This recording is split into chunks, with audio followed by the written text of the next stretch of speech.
masalah yang serius. Hasil riset kesehatan dasar pada tahun 2018 menunjukkan gangguan jiwa pada rumah tangga di Indonesia mengalami peningkatan. Selain itu juga, masalah kesehatan jiwa pada remaja di Indonesia juga mengalami peningkatan. Hal tersebut dipengaruhi oleh beberapa faktor, diantaranya faktor biologi, psikologi, sosial, dan ekonomi. Permasalahan kesehatan jiwa pada remaja saat ini juga menjadi perhatian khusus.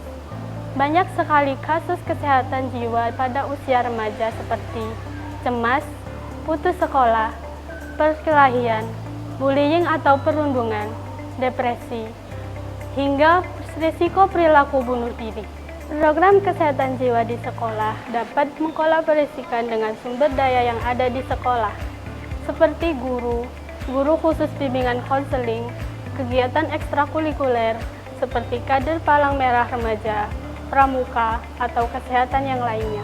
Selain itu, program kesehatan jiwa di sekolah dapat menggunakan sumber daya seperti tersedianya unit kesehatan sekolah dan ruang konseling untuk membantu masalah kesehatan jiwa pada siswa-siswi di sekolah tersebut.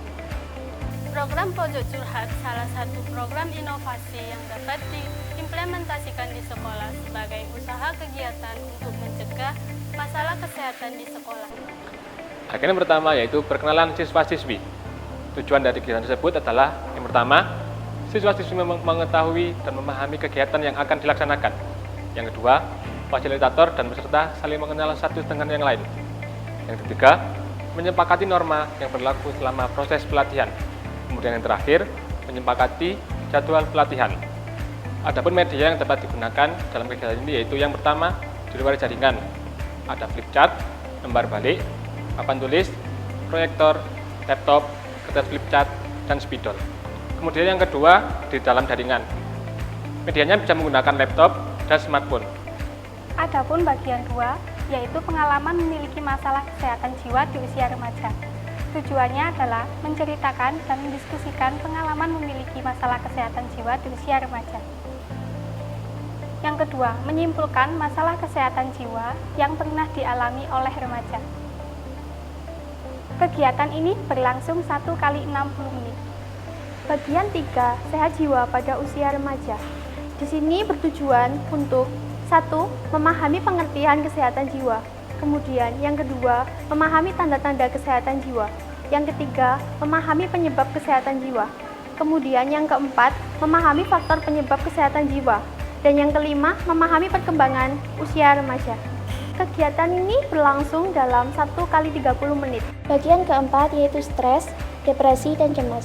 Tujuannya adalah yang pertama, memahami tentang stres. Yang kedua, memahami tentang depresi. Dan yang ketiga, memahami tentang cemas. Kegiatan berlangsung kurang lebih selama 1 kali 30 menit.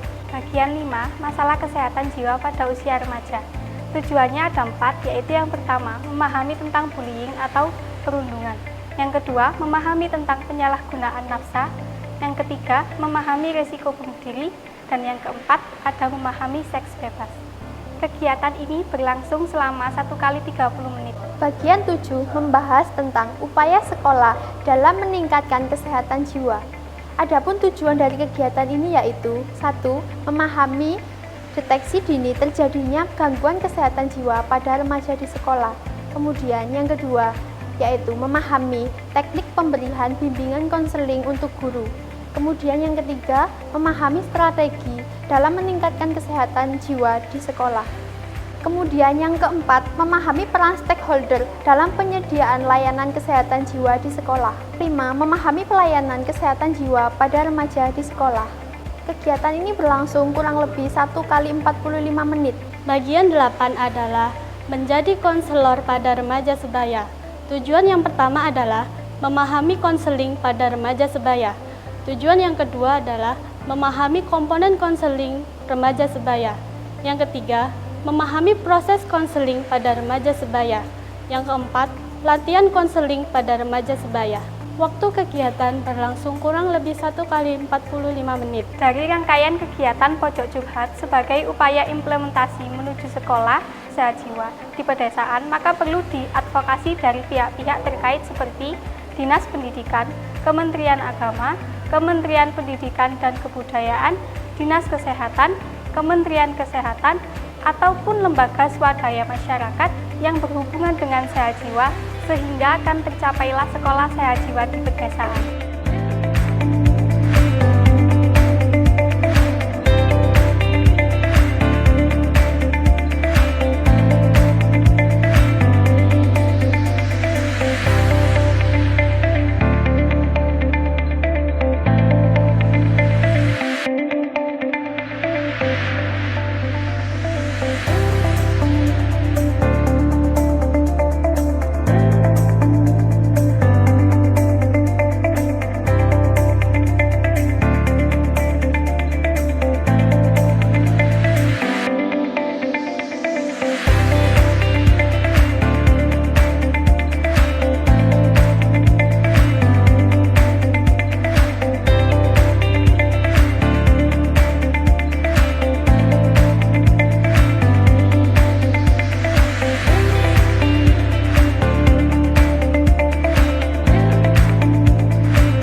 Salam sehat jiwa.